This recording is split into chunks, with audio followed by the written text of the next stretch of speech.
was the 20th Amendment to the Constitution drafted by the USA? JVP questions. 6 pre-enactment judicial reviews filed at the Supreme Court against the 20th Amendment. Total failure of the country's system to battle extremism since 2012 led to the April 21st attacks, former IGP Jayasundara reveals. Process of enrolling students to intermediate grades across national schools suspended indefinitely. Today is the International Day of Sign Language. Access to information is a right every person possesses. Sign language plays a pivotal part there. That is exactly why we here at Newsfirst gave an opportunity for them to report the news to everyone nationwide and overseas. This is Brian De Cruz. While extending our heartiest thanks to him and his interpreting team, we start off today's bulletin with a look at our top story.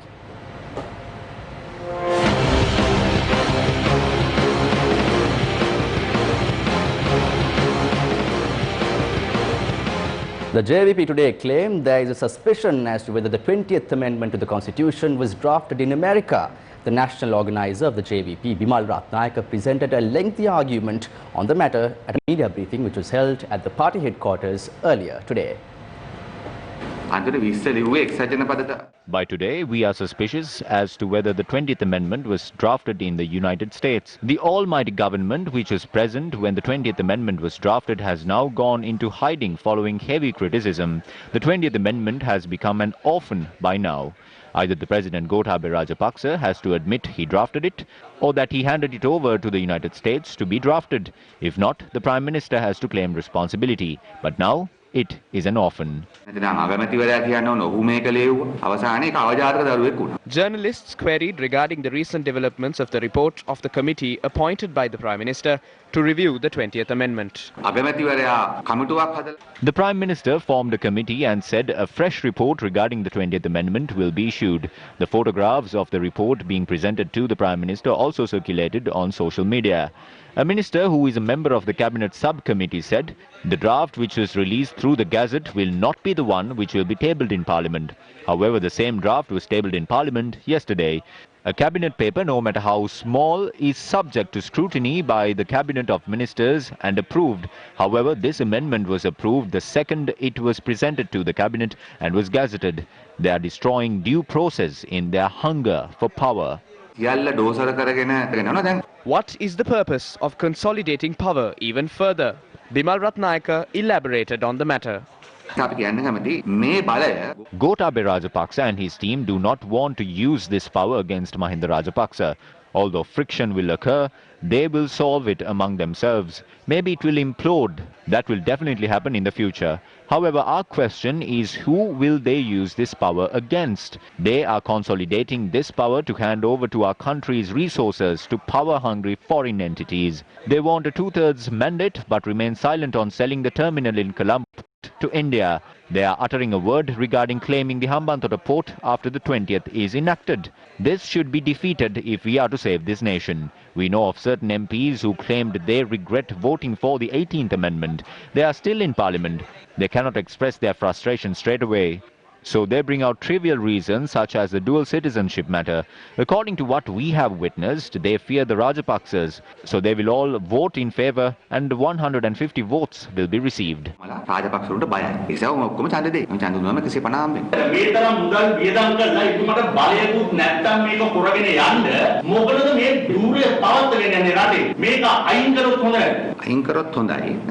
That would be a pertinent move. But you brought out another point. The more money you spend, the more power you should have. What sort of an argument is that? Do you have to eat more meals a day just because you have more money? The president should not be made a dictator. What issue has arisen in the country because his powers have been removed? A rift between Maithripala and Ranil Wickremesinghe arose because of the 19th Amendment. Maithripala Sirisena wanted to secure presidency for a second term. The other person wanted to switch seats with Maithripala after his term. The 19th and the democracy have been sacrificed as a result. The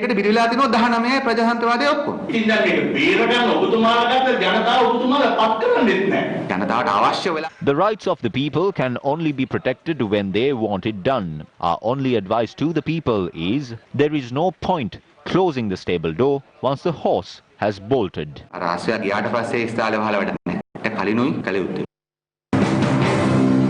The 19th created a rift between the legislature and the constitution. In the end, the chair of the speaker was affected due to this problem with regards to the administration of the country. The 19th added a third element to the legislature and the constitution. That was just like a donkey with three heads. This is how administrative affairs were carried out during the last regime.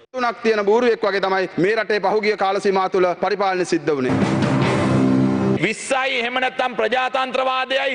robbed hiding behind the 20th and democracy. These people who came to parliament claiming that they are clean have not spoken against this. They just hung on to their positions. We voted in favor of the 19th because they said they will bring the 20th the next day. But now we are experiencing the bad repercussions because they continue to work with the 19th without moving on to the 20th. I would like to say to everyone who told us that we raised our hands in favor of the 19th, we raised our hands because we were ready to raise our hands for the 20th as well.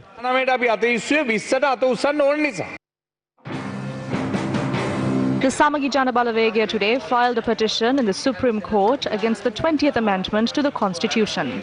The petition was filed on behalf of the Samagi Jana Balawegaya by the General Secretary of the party, MP Ranjit Madhuma Bandara. The petition seeks a determination that particular provisions of the proposed 20th Amendment are unconstitutional. It further called for a two-thirds majority in Parliament and a referendum for the enaction of the bill.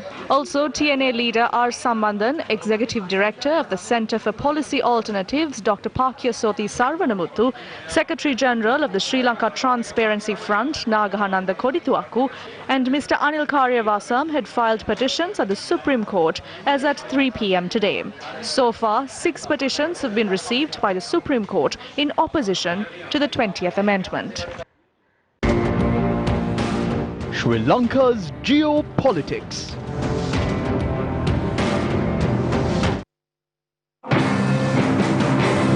අපිට ඉඩ දෙන්න බෑ විදේශ බලවේග මත මෙහෙවන්නා වූ විදේශ මුදල් වලින් යැපෙන්නා වූ We cannot let the president be controlled by NGOs which are being operated by foreign forces and foreign money. With the expansion of power, the United States is trying to forcefully sign the MCC agreement with us. They have selected politicians to achieve this. They have also selected several NGOs in the country. They have chosen the people who stand as intellectuals in the country. The country has benefited so far with the Auditor General and his duties being transparent. It clearly states in the MCC agreement that the grant provided to us by the US will be given to a company called MCA. That company will be registered in Sri Lanka in adherence to the Company Act. According to them, whatever they give, it cannot be monitored by an audit process in Sri Lanka. That is just marvelous. That is a company entirely owned by the United States. Don't you think that there is an ulterior motive beneath this if they do not want this to go through any audit processes and they wish to impose conditions on this? With the removal of Articles 153 and 154 of the Constitution, companies which own more than 51% of shares are immune to audits. That is where the problem arises. This is a national issue about the future and the security of our country.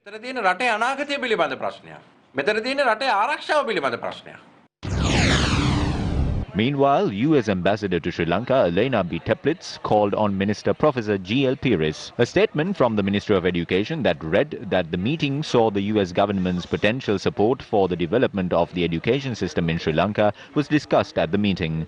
Speaking to the minister, the ambassador said that the U.S. mission could assist in uplifting English education in the country's school system and implementing English courses for students undergoing training at the National Apprenticeship and Industrial Training Authority. The ambassador said that the United States could provide full support to the new government for development activities in the education sector.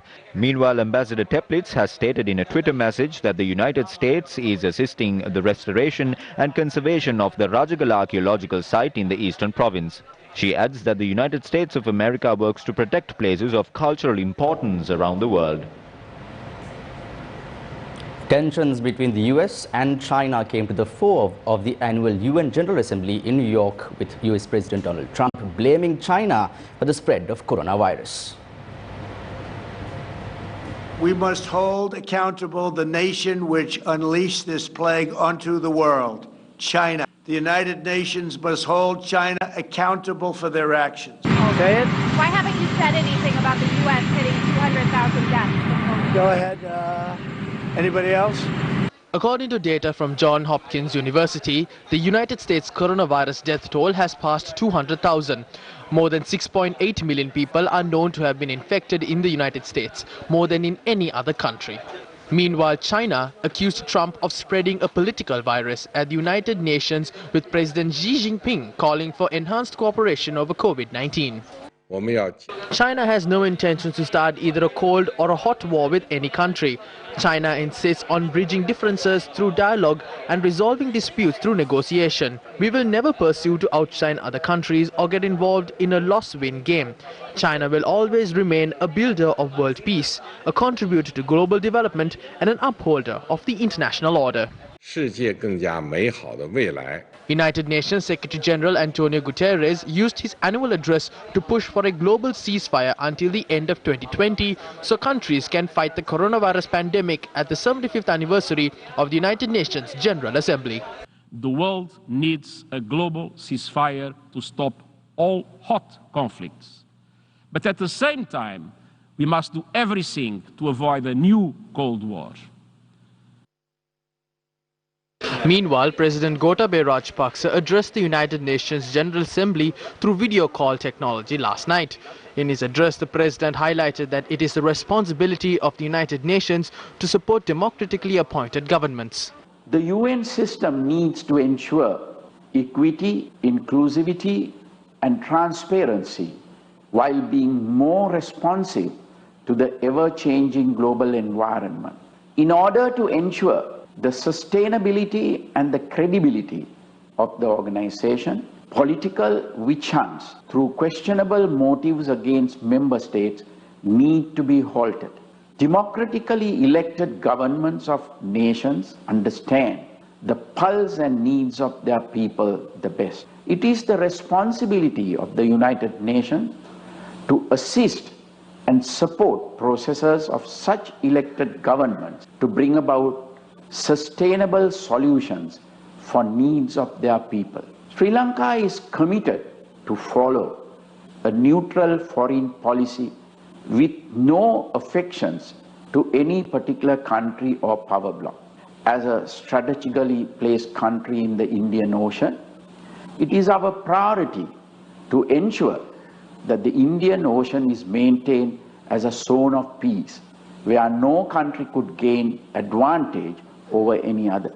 Moreover, Indian Ocean has many international sea lanes that are economically important to a large number of nations and therefore should remain accessible to global trade and commerce. Geopolitically, too, Indian Ocean receives the focus of the entire world. Given this situation, powerful countries and nations should provide support and assistance to maintain the neutrality of the Indian Ocean and to protect its valuable marine resources. In conclusion, I wish to reiterate the importance of the United Nations Charter, which enshrines the protection of sovereignty, territorial integrity of states, and non-interference in their domestic affairs. Sri Lanka's geopolitics. A fire broke out at a 5-story building in Bandaravilla this afternoon.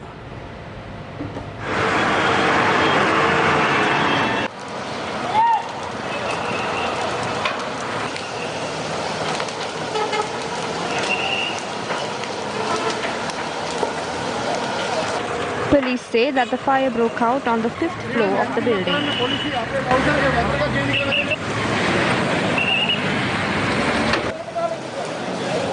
Three fire trucks from the Municipal Council in Bandaravilla were deployed to douse the fire.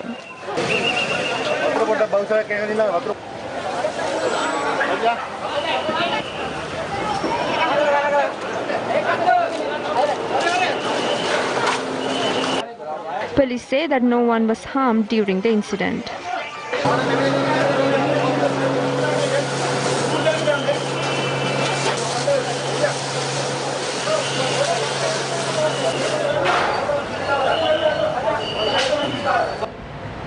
The autopsy on the leopard that was shot in the head has been conducted at the Randenigala Wildlife Health Centre. Lanka Pinideniya, wildlife veterinarian in charge of the central zone, said the leopard had succumbed to attacks on the spinal cord and brain. The carcass of a leopard that had been shot in the head was found in the Brown Loti estate yesterday, based on information provided by estate workers. The Wildlife Conservation Department then reported the matter to the Hatton Magistrates Court, and the leopard's carcass was sent to the Randenigala Wildlife Health Centre. The leopard was a 7-year-old male. 3 holes were found on the animal's head after being shot. It's thought that it is in fact a gunshot. We believe that the death was an instant one. A straight shot has gone through the spinal cord. The 2 gunshots have caused direct harm to the brain. The animal has been subject to instant death. How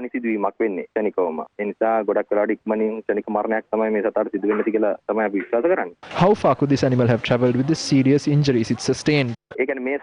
Considering the gunshot wounds this animal has sustained, it couldn't have moved that far. The animal must have collapsed within 3 or 4 minutes.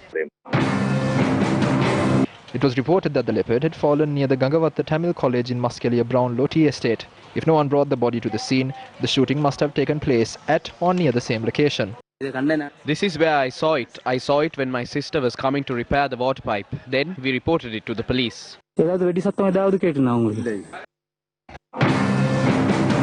Veterinarians believe this was a gunshot from close range.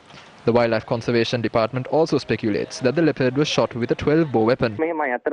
We hope to get a government analyst's report for it, because I feel based on the explosives that this has happened from close range. The Department of Wildlife Conservation states that about 20 mountain leopards have been killed so far this year.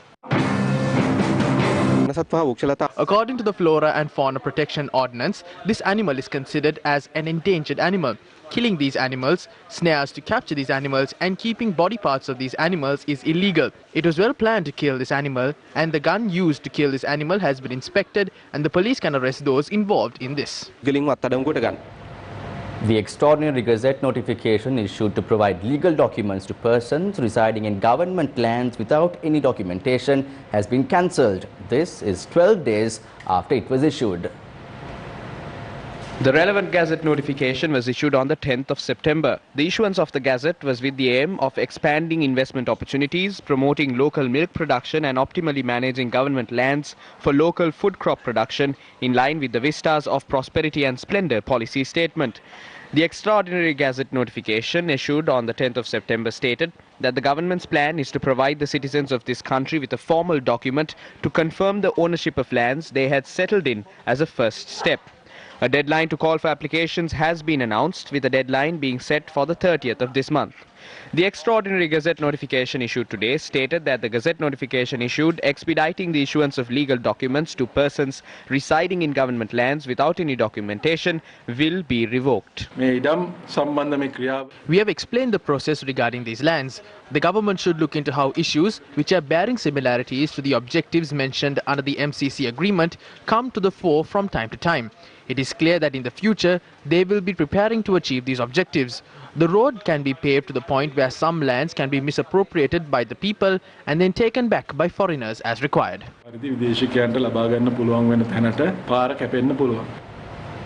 These are the stories our Gum at the teams encountered today in their journeys under the 5th Gum at the Door-to-Door initiative. Massive potholes can be seen on the roads in Urumivala in Bulletin. Villagers pointed out that even travelling by foot is an arduous journey on these heavily damaged roads. Most people in the 250 families in this village are now suffering from severe back pains. With these unstable roads falling on the deaf ears of the authorities, the lives of the people living in Bulletin have also been nothing but unstable. Only a stretch of 5 kilometers has to be constructed.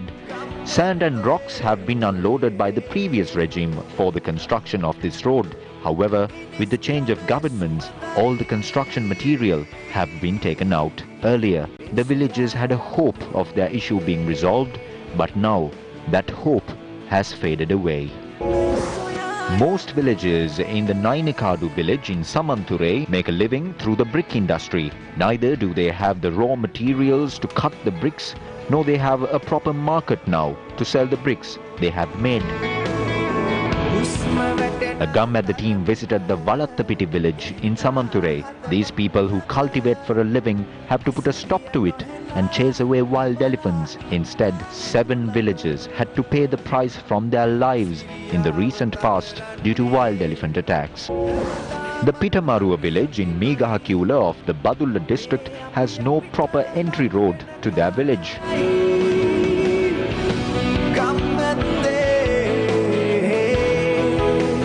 The village is located between 2 mountain ranges.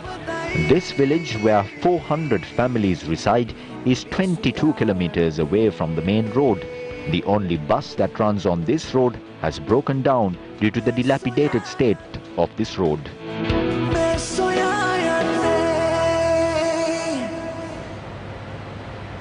Today marks International Sign Language Day. The theme of this year's Sign Language Day is Sign Language for Everyone. International Sign Language Day is celebrated the world over on the 23rd of September annually. According to recent statistics, 32 million children worldwide, which amounts to 9% of the world's population, are suffering from hearing impediments. Based on the census report published in 2012, the number of partially deaf and permanently deaf people in Sri Lanka stood at 389,077. Sign language serves as a medium of communication for these people in relation to educational, societal and cultural matters, as well as in fields such as healthcare and other fields. This date was confirmed by the United Nations in Italy in the year 1958. Based on that, it is being celebrated the world over. On this day, we believe we would receive the same rights every other citizen has. Former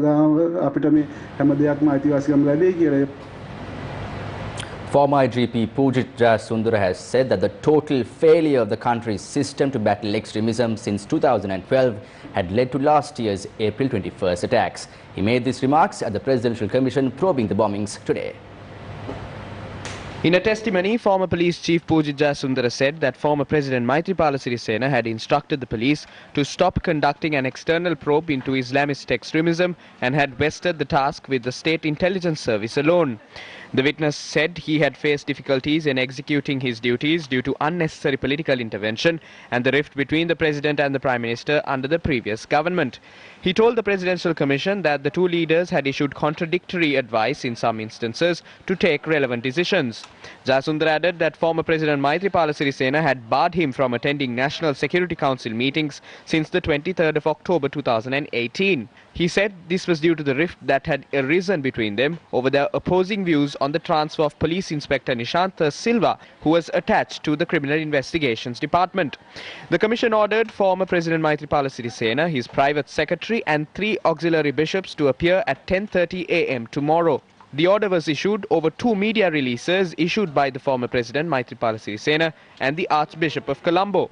Meanwhile, former President Maithripala Sirisena visited the Presidential Commission with his lawyer today as well. The former president arrived at the commission without being summoned by the commission. Meanwhile, the CID informed the Colombo Additional Magistrate today that investigations against former IGP Pujit Jayasundara and former Defence Secretary Hemasiri Fernando for not preventing the April 21st attack have been completed. Speaking to the Additional Magistrate R.U. Jayasuriya today, the CID said that the excerpt of the investigation has been referred to the Attorney General and requested for a date to report to the Attorney General. The Additional Magistrate ordered the case to be recalled on the 17th of March next year and ordered Pujit Jayasundara and Hemasiri Fernando to appear in court on that day. The Criminal Investigation Department, explaining facts to Fourth Magistrate Priyantha Liyanage today, said investigations have revealed that a charity based in Qatar has transferred a sum of 13 million rupees to an organization called Save the Pearls, in which Hijaz Hizbullah is the president. Attorney at law Hijaz Hizbullah was arrested on charges of aiding the suicide bomber who attacked the Cinnamon Grand Hotel. The CID revealed that investigations have confirmed the sums of money had been transferred to the bank accounts of Hejaz Hizbullah and the company named Save the Pearls, according to the CID. Further investigations are currently underway.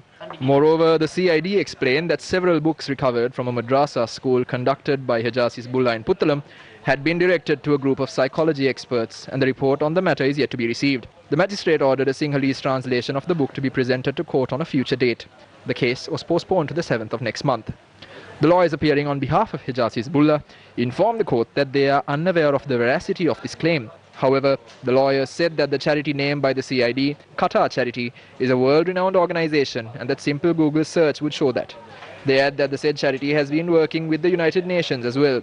The lawyers presenting facts noted that the charity organization, Qatar Charity, and the Sri Lankan government have worked closely for years, and that during the COVID-19 pandemic, the Sri Lankan embassy in Qatar and the Qatar Charity have worked together for migrant workers. The Credit Information Bureau report, or the CRIB report, is considered when applying for a bank loan. Minister of State Shehan Singh explained the changes taking place in this regard when in Parliament today.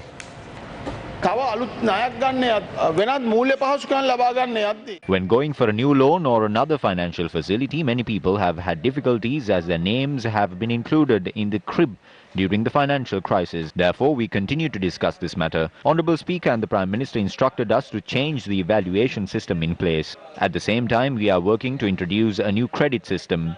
At the same time, the names of those who have signed as guarantors have also been included in the crib. That is another major issue. Also, we have seen that financial institutions and banks have refused to grant loans to those who have had their names in the crib. So we have paid attention to that and advised the banking system. The crib has been instructed to simplify the procedures for providing these loans and to provide those financial facilities to those groups in a manner that does not hinder anyone from obtaining loans at any time.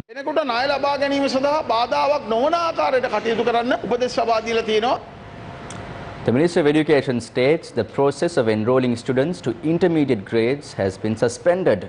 According to the Education Ministry, the decision was made to revisit the process followed in enrolling students to intermediate grades. The World Bank has said that countries like Bhutan and Sri Lanka have fared well in terms of tackling the COVID-19 pandemic, but they will need to remain vigilant regarding the education sector development in their countries.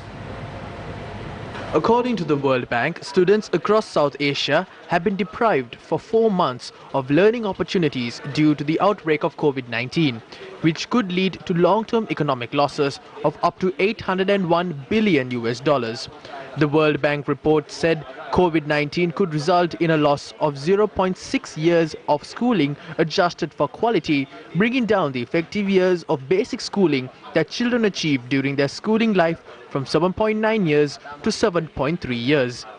Close to 7 million students from primary up to secondary education could drop out due to the income shock of the pandemic alone, and the World Bank warned that this number is likely to increase based on revisions to the magnitude of the health crisis and economic recession. Meanwhile, the World Bank Group's 2020 Human Capital Index has found that a child born in Sri Lanka today will be 60% as productive when he or she grows up as compared to if she or he enjoyed complete education and full health. According to the World Bank report, this is higher than the average for the South Asian region and lower middle-income countries. And that's a wrap of Primetime News on TV1. From all of us here at the Newsfirst desk, good night and take care.